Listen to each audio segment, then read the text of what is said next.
नमस्कार विद्यार्थी मित्रांनो, तुमचं स्वागत आहे माझ्या बी द बेस्ट या यूट्यूब चॅनलवर. आज आपण एका अशा शास्त्रज्ञांबद्दल जाणून घेणार आहोत, ज्यांनी पीनट म्हणजे भुईमुगापासून 300 वेगवेगळ्या वस्तू तयार केल्या. त्याचप्रमाणे स्वीट पोटॅटो म्हणजे रताळू यापासून 118 वस्तू तयार केल्या. तर तुम्ही कल्पनाही करू शकणार नाही, की या 2 वस्तूपासून इकडे इतक्या वेगवेगळ्या प्रकारे वस्तू तयार केल्या जाऊ शकतात. तर तुम्हाला या व्हिडिओबद्दल जाणून घ्यायचं असेल, तर माझ्या व्हिडिओला लाईक, शेअर आणि सबस्क्राईब करा. मी आहे स्मिता धन्नावत आणि आज आपण क्लास 5 सब्जेक्ट इंग्लिश यामधील जॉर्ज वॉशिंग्टन कार्वर यांच्याबद्दल जाणून घेणार आहोत. तर चला आपण आता व्हिडिओकडे वळूया. आपला लेसन अशा प्रकारे आहे. A man in Alabama had gone out for a walk. अल्बामामधला एक व्यक्ती वॉकिंगसाठी निघाला होता. Suddenly his foot split over the mud on the road. आताच रस्त्याने जाता जाता काय झालं, अचानक त्यांचा पाय रस्त्यावर जो चिखल होता त्याच्यावर पाय पडला आणि पाय त्यांचा घसरला. His clothes were splash with mud. आणि पाय घसरल्यामुळे काय झालं, त्या चिखलाचे शिंतोडे त्यांच्या कपड्यांवर उडाले. He took out his handkerchief and began to clean his cloth. आता त्यांनी काय केलं, त्यांनी आपला रुमाल काढला आणि त्या आपल्या जे कपड्यांवर डाग पडले होते ना, ते ते स्वच्छ करायला लागले. ही वाईप ऑल द मड. आता त्यांनी ते जे डाग होते, जिथे शिंतोडे उडाले होते, ते स्वच्छ करायला सुरुवात केली. वाईप म्हणजे ते पुसण्यासाठी त्यांनी प्रयत्न केला, पुसायचा प्रयत्न केला. But he saw that there were stains on his clothes, and what's more, the stains were blue. आणि जेव्हा पुसता-पुसता त्यांच्या एक गोष्ट लक्षात आली, अरे आपण ही माती, हा चिखल स्वच्छ करतोय आणि करता-करता त्यांच्या गोष्टी लक्षात आली, की हे चिखल तर स्वच्छ होतच नाही. आणि पुन्हा एक गोष्ट त्यांच्या लक्षात आली, की हे जे आहे ना, स्टेन्स वेअर ब्लू आणि जे डाग पडले होते ना चिखलाचे, ते काळे नव्हते. ते कसे पडले होते? ब्लू कलरचे डाग होते. The handkerchief too had turn blue. आणि आता त्यांचा जो हँडकरचीफ होता, त्यांच्याजवळ जो रुमाल होता ना, तो सुद्धा पण ब्लू कलरचा झाला. But the blue stains were still there. आता त्यांच्या कपड्यांवर, त्यांच्या त्या रुमालावर सगळीकडे ते ब्लू कलरचे स्ट्रेन्स म्हणजे डाग पडले होते.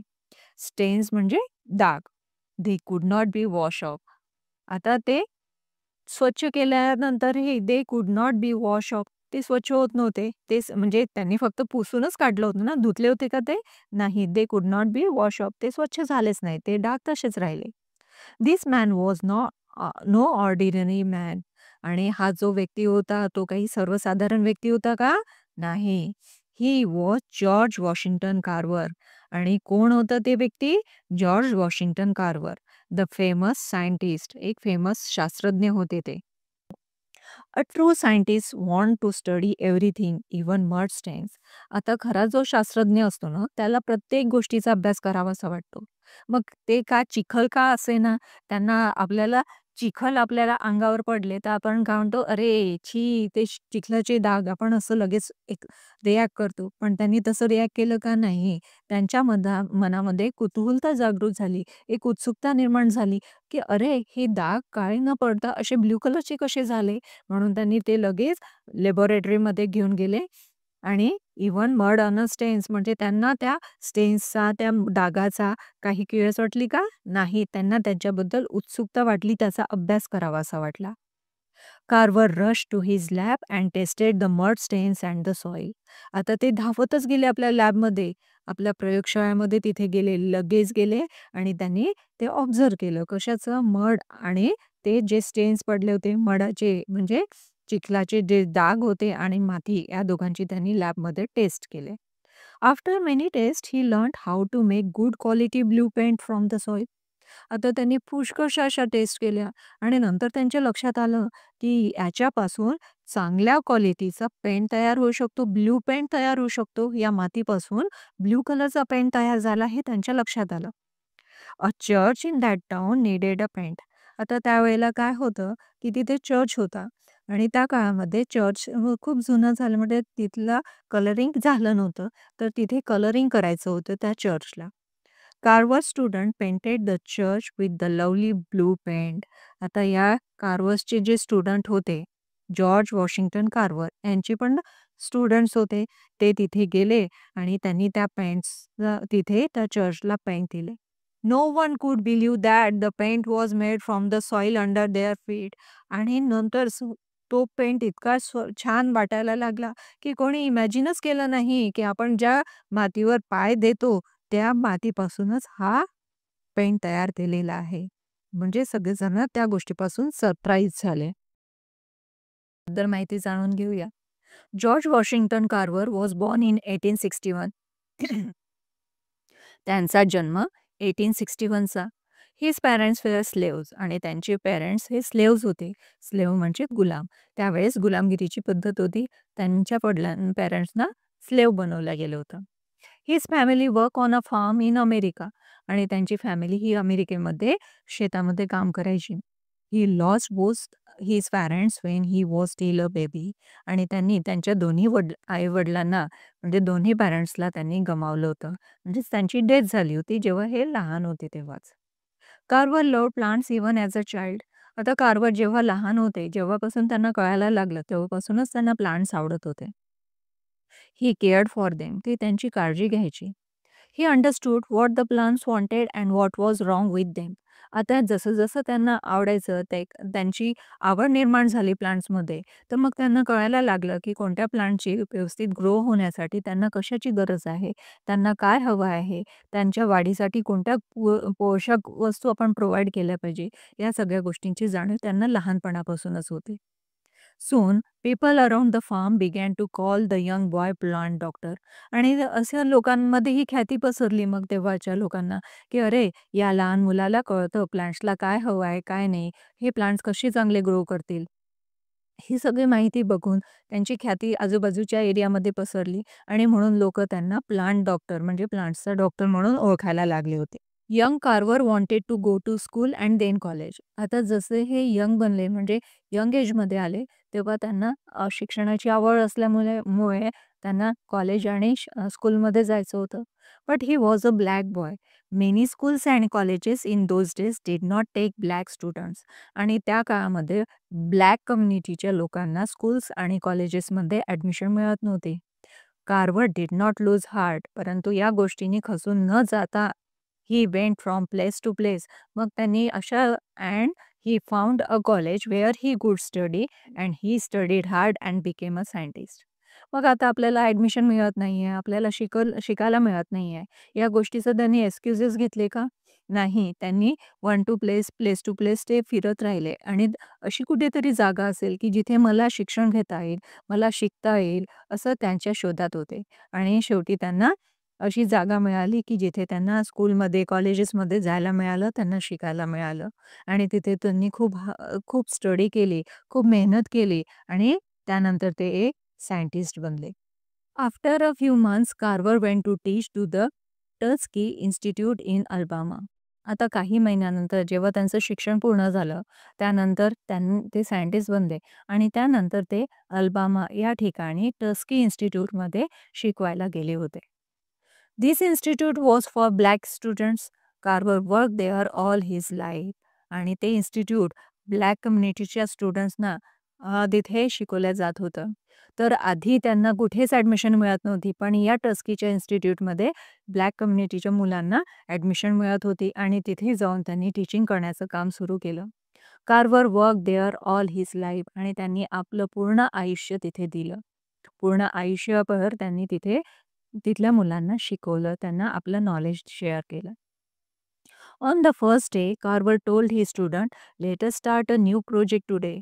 आता जॉबच्या पहिल्याच दिवशी जेव्हा ते आपल्या क्लासमध्ये गेले, तेव्हा कार्वरनी आपल्या स्टुडंट्सना म्हणाले, काय म्हणाले ते? चला आपण एक नवीन प्रोजेक्टला सुरुवात करूया. We will all go and collect cans, bottles, boxes, pots and pans which people have thrown away. आता आपण एक प्रोजेक्टवर काम करणार आहोत, तर आपल्याला काही गोष्टी कलेक्ट कराव्या लागतील. आता त्या कलेक्ट कोणत्या करायच्या? तर काय असतं, की पुष्कळशा लोकांना गरज नसली, की ते फेकून देतात. कोणत्या-कोणत्या वस्तू फेकून दिलेल्या असतात. काही कॅन्स आहे, बॉटल्स आहे, काही बॉक्सेस असतात, काही भांडी असतात, काही कढया, अशा काही लोकांनी त्या रस्त्यावर फेकून दिलेल्या होत्या.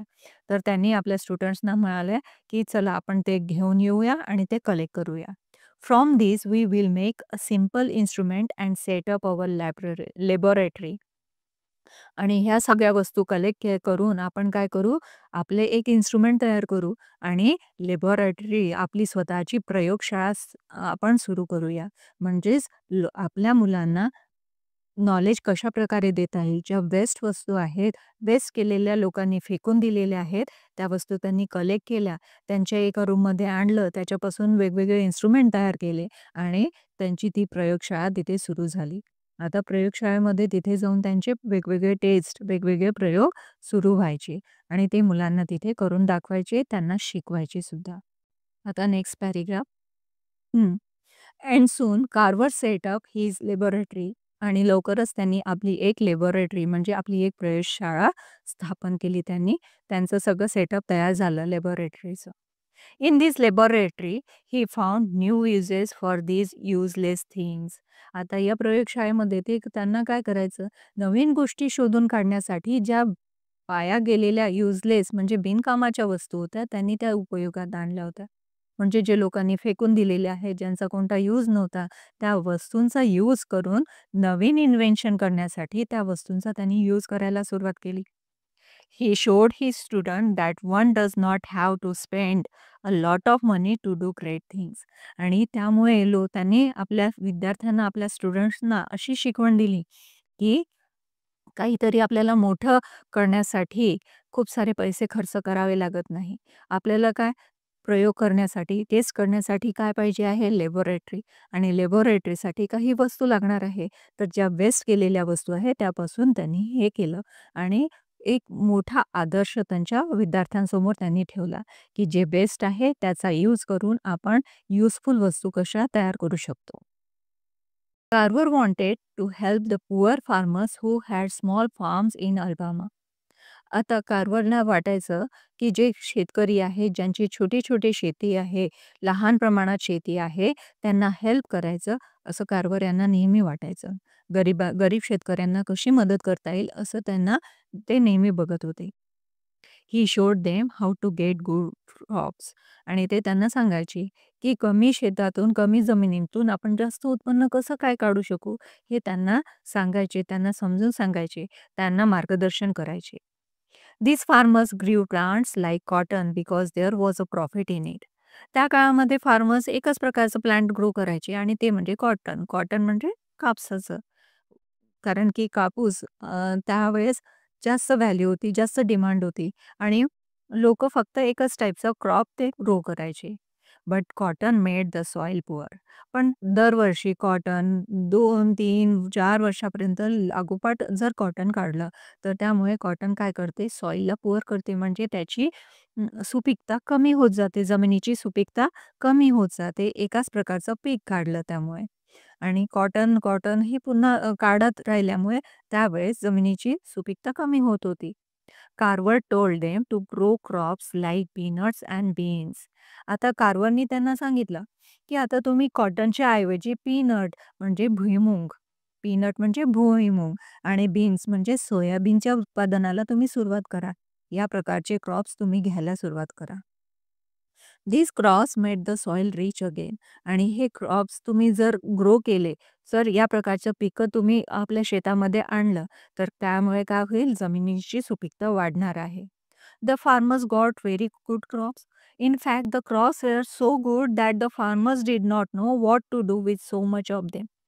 आता काय झालं, की फार्मर्सनी, तिथल्या लोकांनी त्यांचं म्हणणं ऐकलं आणि त्याप्रमाणे त्यांनी शेतीमध्ये थोडासा बदल केला. आता भुईमुगाचं पीक, सोयाबीनचं पीक ते घ्यायला लागले. आणि इनफॅक्ट त्यामुळे काय झालं, त्यांना उत्पादन शेतीमध्ये खूप सारं व्हायला लागलं. इतकं उत्पादन झालं, की त्यांना कळतच नव्हतं, की आता इतक्या साऱ्या भुईमुगाचं आणि या बीन्सचं आपण करणार तरी काय? हा प्रश्न त्यावेळेसच्या लोकांसमोर होता, त्यावेळेसच्या फार्मर्ससमोर उपस्थित होता. Again, Carver went to work. He began to look for a new uses for these plants. आता कार्व्हर पुन्हा आपल्या प्रयोगशाळेमध्ये गेले, आपल्या कामावर गेले. आता या वस्तूंचं, या प्लांट्सपासून आपण जे उत्पादन झालं, त्यापासून काय नवीन तयार करता येईल, यासाठी ते प्रयत्न करू लागले. Can you imagine how many uses he found? तुम्ही इमॅजिन करू शकणार का, की त्यांनी कितीतरी वस्तू फाइंड आउट केल्या असतील? एक गेस तुम्ही करू शकणार नाही, इतक्या वस्तू त्यांनी तयार केल्या. From peanuts, he made sugar, ink, wood polish, colors, soap, paper, tiles, butter, plastic, nail, and so many as 300 things. आता त्यांनी पीनट्स म्हणजे भुईमुगापासून या सगळ्या वस्तू तयार केल्या आणि यासारख्या 300 वस्तू, 300 वेगवेगळ्या प्रकारच्या वस्तू त्यांनी तयार केल्या. त्यांनी त्या शोधून काढल्या, की एका भुईमुगाच्या उत्पादनापासून आपण किती प्रकारे करू शकतो. तर 300 वस्तू त्यांनी फार्मरसमोर आणून ठेवल्या. From sweet potato he made as many as 100 things आणि स्वीट पोटॅटो म्हणजे रताळू यापासून त्यांनी 118 वेगवेगळ्या वस्तू तयार कशा करायच्या हे सांगितलं. हे प्रयोगशाळेमध्ये प्रूव्ह करून दाखवलं. Soon these crops were in a great demand and the farmers were happy. आता एवढ्या साऱ्या वस्तू जर तयार करू शकत असू, तर ते भुईमुगाचं म्हणजेच पीनट आणि बीन्सच्या उत्पादनाला डिमांड झाली आणि फार्मर्स त्यामुळे हॅपी झाले. आधी फार्मर्सजवळ प्रॉब्लेम होता. त्यांना म्हणजे कळत नव्हतं, की इतकं उत्पादन तर होत आहे, पण नेमकं करायचं तरी काय? त्यावर सोल्युशन काढून त्यांना हॅपी केलं. त्यांनी त्यांना खुश केलं. These great scientists died in 1943. आता या ग्रेट सायंटिस्टचा मृत्यू 1943 मधला.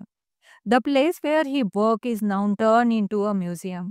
आणि जिथे ज्या प्रयोगशाळेमध्ये ते काम करायचे ती ती जागा आता म्युझियममध्ये टर्न झालेली आहे. तर अशा प्रकारे आपण जॉर्ज वॉशिंग्टन कार्वर या ग्रेट सायंटिस्टची माहिती या लेसन थ्रू बघितलेली आहे. तुम्हाला लेसन कसा वाटला मला कमेंटमध्ये जरूर कळवा. आणि तुम्हाला व्हिडिओ आवडला असेल तर माझ्या व्हिडिओला लाईक, शेअर आणि सबस्क्राईब जरूर करा. Thank you.